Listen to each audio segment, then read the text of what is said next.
we'll continue. So welcome to the welcome again to the 8th Harmonisation Conference.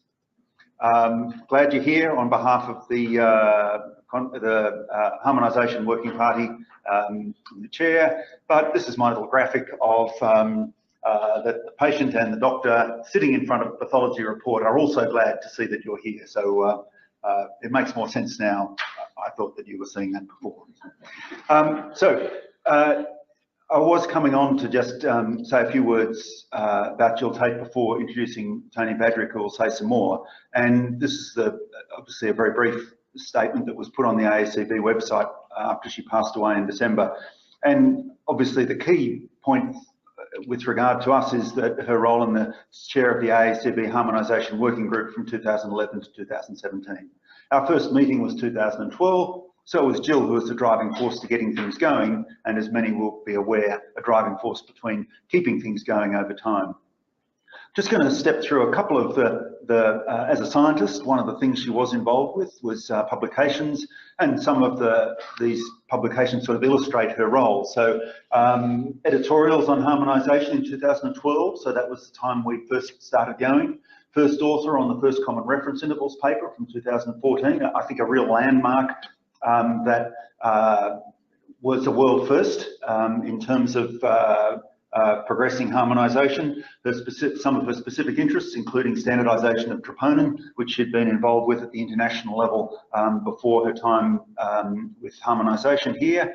Various editorials, so from as early as 2007, and that's one from 2016, and recognising that she was writing those with world leaders in their areas of Mauro Pantagini and Gary Myers, and also in major clinical chemistry journals. In addition to that, she had involvement in some of the electronics behind there as part of the PITUS working group, and one of her other areas of interest with reporting on paraproteins and free light chain measurements.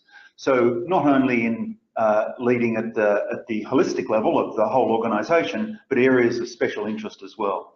And probably in terms of publications, as an editor of the 2018 special issue of ClinChem Lab Med on harmonisation, which contains many publications from this group, led by Jill.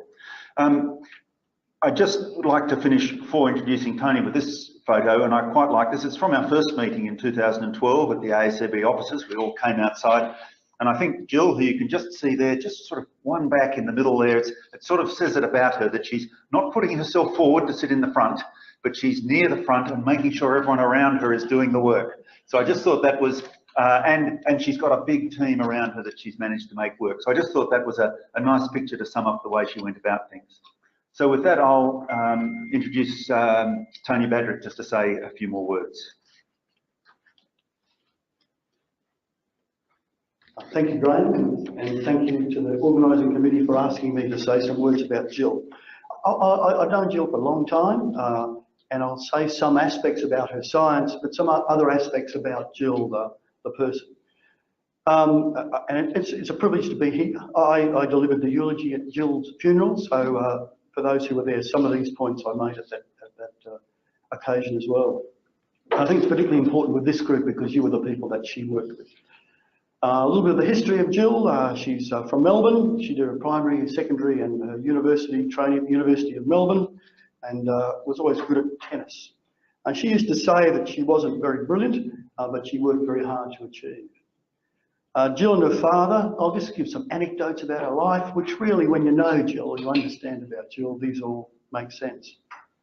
Neither Jill nor her father ever had a licence. Her mother got her licence and within a couple of weeks ran into a post and never drove again. Thus, Norma, Jill's mother, and Jill walked everywhere and spoke to everybody. Her friends, Norma's friends, became Jill's friends. And many continued right till the end of Jill's life. Jill moved to Brisbane in 1971 and started work at Princess Alexandra Hospital in the biochemistry department. And that's where I first met Jill. I met Jill in 1973 when I also started at Princess Alexandra Hospital. And my wife subsequently started there as well. So particularly my wife, has been very friendly with Jill for a long time. Jill subsequently did her master's degree looking at transketolase levels under Professor Nixon at the University of Queensland. Graham's alluded to some of Jill's work, but as a scientist, Jill published over 60 papers, but perhaps more significantly with over 45 collaborators. So that again shows the sort of way that Jill worked. And perhaps even more importantly, many of those collaborators became friends with Jill for the rest of her life. She worked in a whole range of different areas: transketolases, I've mentioned, reference intervals, apolipoproteins, standardisation, point of care, troponin, light chains, proteins. She was on the editorial board of the CBR and CCLM, and she became a fellow of the Faculty of Science of the College of Pathologists. She joined the AACB in 1978, so a long-standing member, and has been an active member of the Queensland branch almost since that time. She became involved with the Scientific and Regulatory Affairs Committee from 2002, and also the Education Committee. She was the AACB Vice President 2005 and 2012, 2013. She was awarded Nancy Dale Scholarship, an Outstanding Service Medallion, and she was a Roman lecturer just in 2018. Her IFCC duties, she was the AACB IFCC Rep 2006 to 2013. She worked on the IFCC working group for the standardisation of little lipoprotein A, markers of cardiac damage, and troponin I. And again, reinforcing what Graham just said, a quote from Jill is that I'm not interested in politics, only the science. But Jill was always there working the room at any meeting that you went with her. She would come and say hello, and then she'd go around the room at an AACC meeting or an AACB meeting, and say working the room.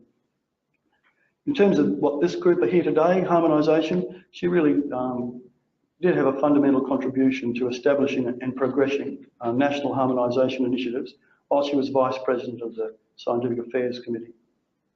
It's been a huge effort from everybody, but really it was Jill's commitment and spirit that kept this going. So I think in terms of her scientific contributions, she made a difference. But there's more to Jill than just perhaps some of what you knew about her. She was also a loving daughter.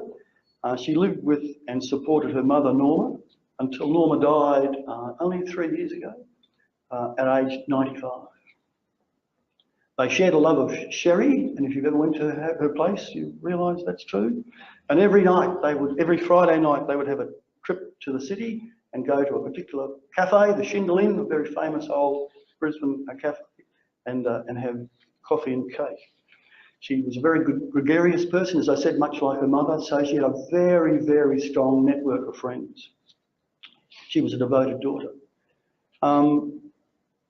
What she really inherited from her mother, Norma, was hospitality, openness to friendship, and this ability to meet and easily speak with people, all sorts of people. She did gossip a little bit, but she took great pride in her house. And I remember going to see Jill not very long before her death, and she was still making renovations to the house.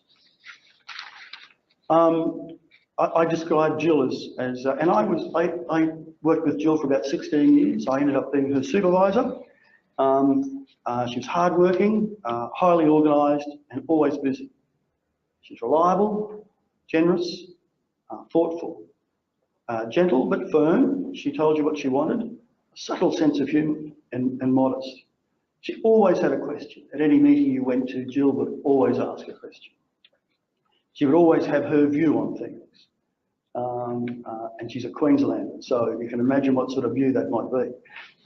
There was always a golly, a gosh, a sort of oh boy, what do you think? Or let's not go there. She was a role model and a mentor, very interested in young scientists, and even when she did the Roman lecture, she would go up to young scientists and ask about what they've been doing, where they, what more could she help them with. Said her relationship with the community, knowing her not as well as my wife did, but she used to talk about Paul the butcher, Juan the chemist, the dental staff, her coffee shop, and Eduardo, her hairdresser. And these people used to come round to her unit all the time. She lived in Brisbane since 1971, and she lived in one street, Chester Street. She lived in 3 different locations, so she wasn't very adventurous.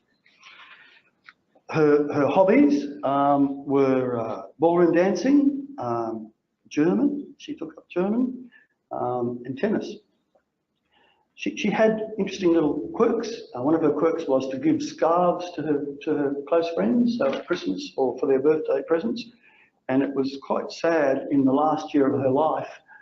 She bought a whole lot of scarves and she gave them to people on a particular day, fearing that she might not be alive when their birthday came. She loved to shop, and she particularly, if you didn't know Jill, she was particularly keen at the sales, but she was always there with a purpose. She was always thinking of the present for somebody. That's the sort of person she was. And again, I don't know whether we've got a photo of this, I suspect not, but one of the things that you noticed about Jill when you came across her, even overseas, was the bags she used to carry. She used to have handbags and lots of bags.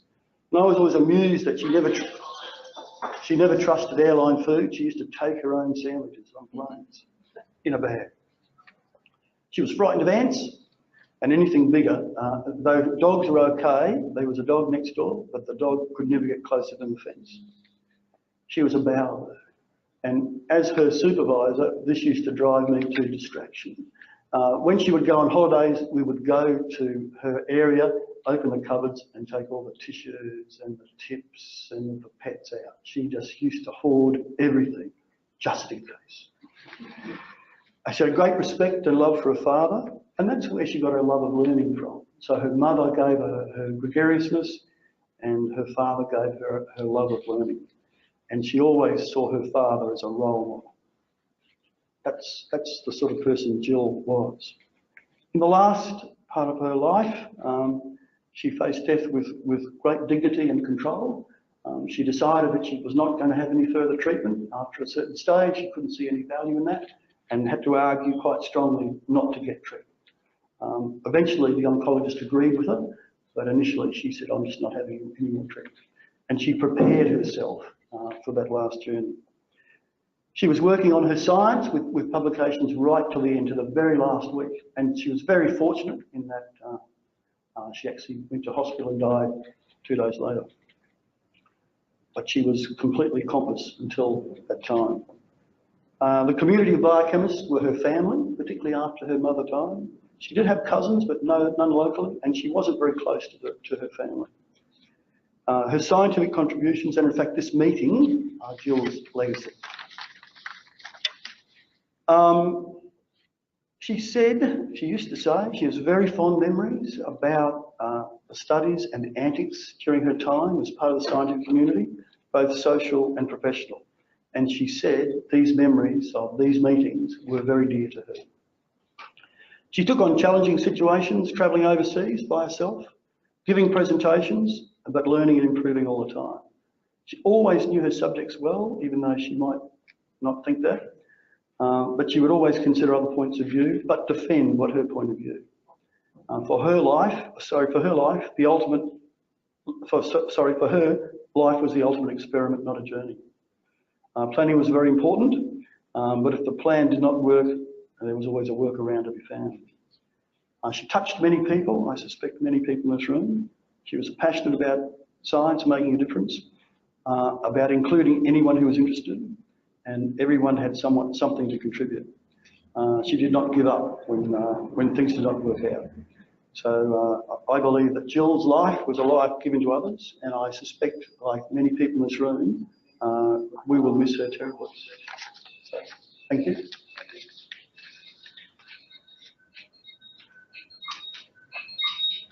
I'm sure.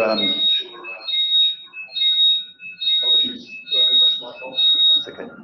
Sure, everyone in the room has their own memories of Jill, and we're certainly very grateful for the opportunity to know her. And as Tony said, in some ways, this meeting is her legacy, so we should make sure we contribute in the best way we can. Sorry, the screen's changed again. I don't want to start pressing things without.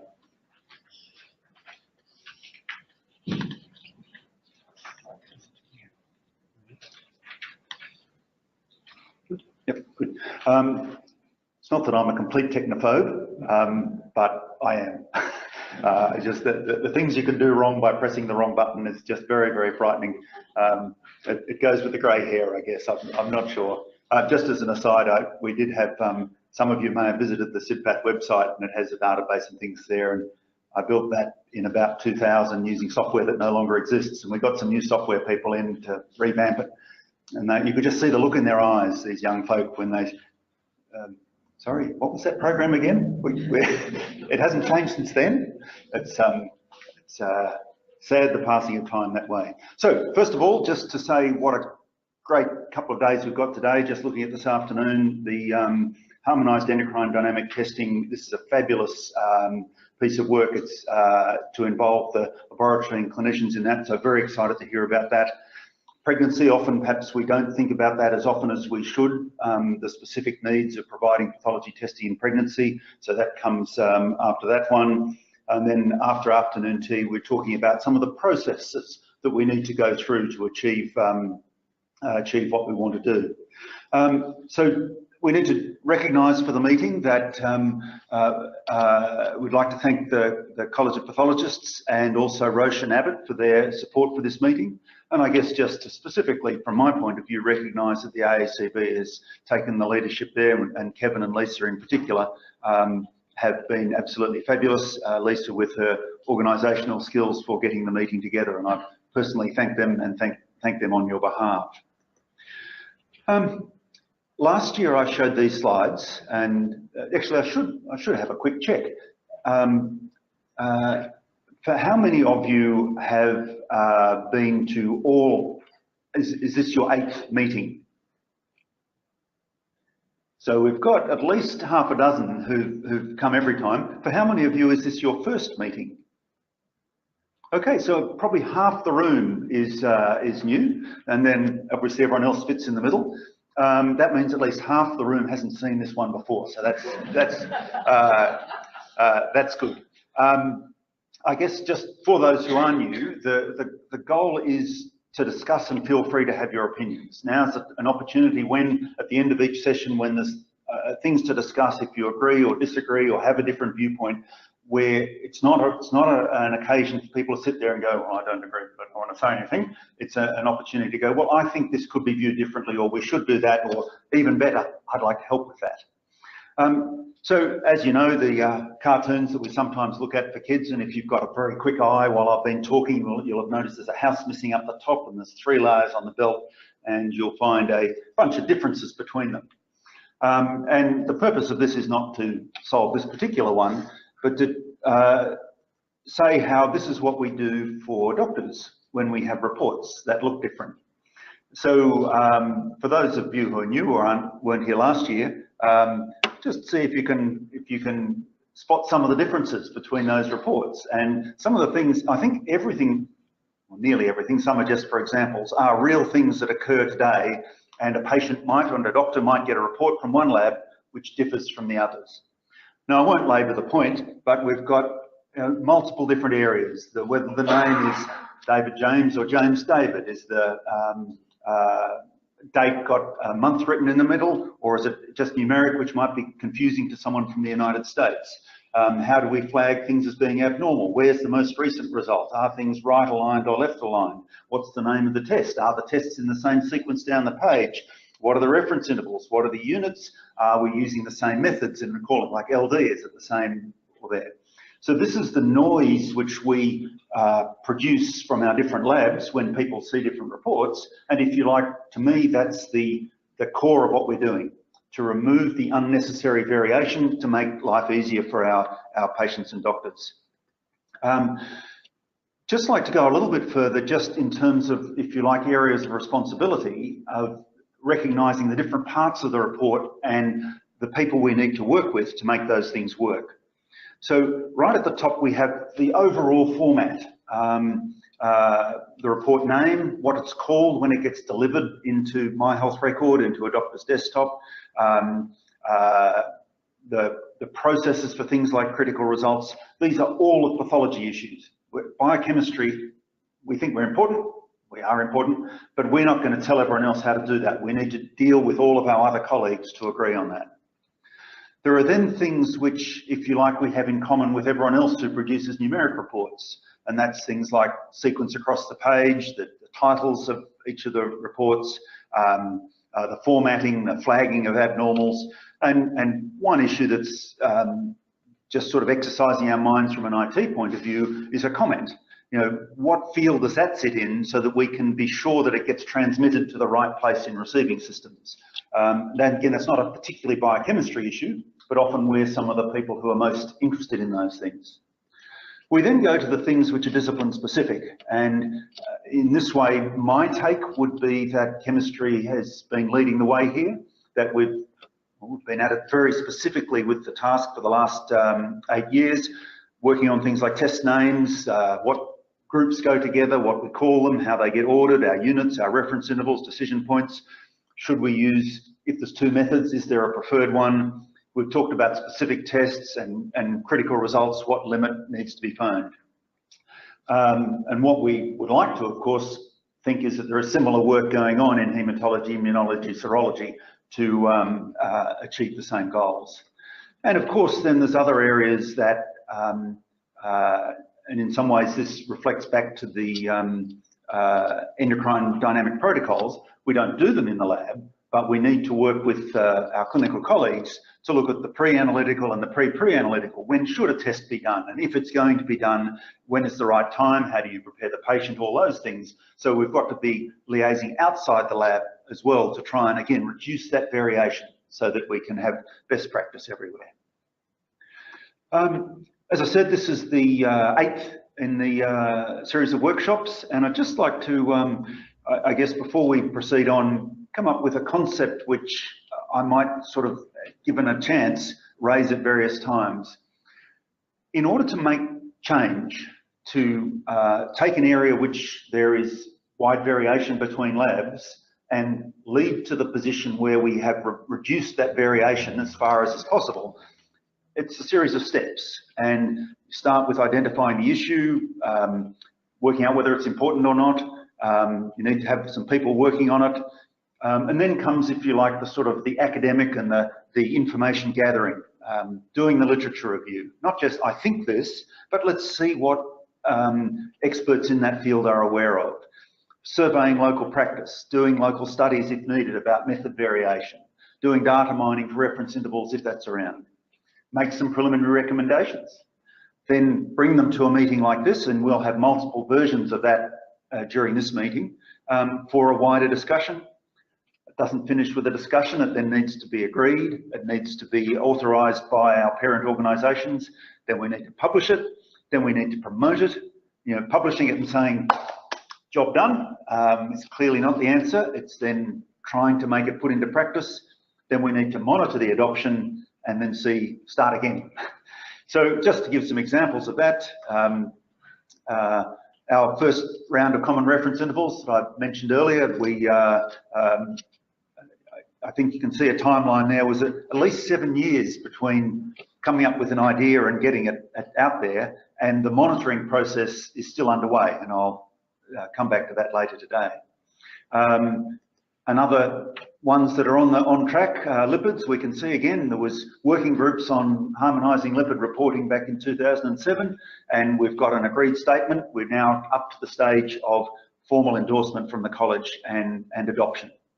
Another one coming up with venous blood gas reference intervals. We're sitting on the cusp of the presented at meeting, and we'll have discussions on that tomorrow.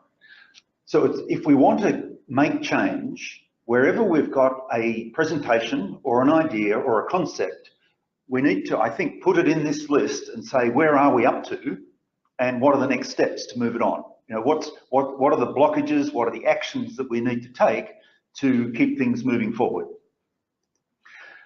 I guess just like to again recognise the absolutely vital role of the RCPA QAP, that without that monitoring, without the, not only monitoring, the first thing, how big is the problem?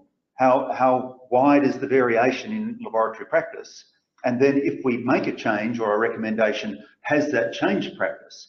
Without that sort of tool to address it, was it Lord Kelvin? If you can't measure it, you can't monitor it. Might not have been Lord Kelvin. You know, the role of the QAP, I think, is just fundamental with that.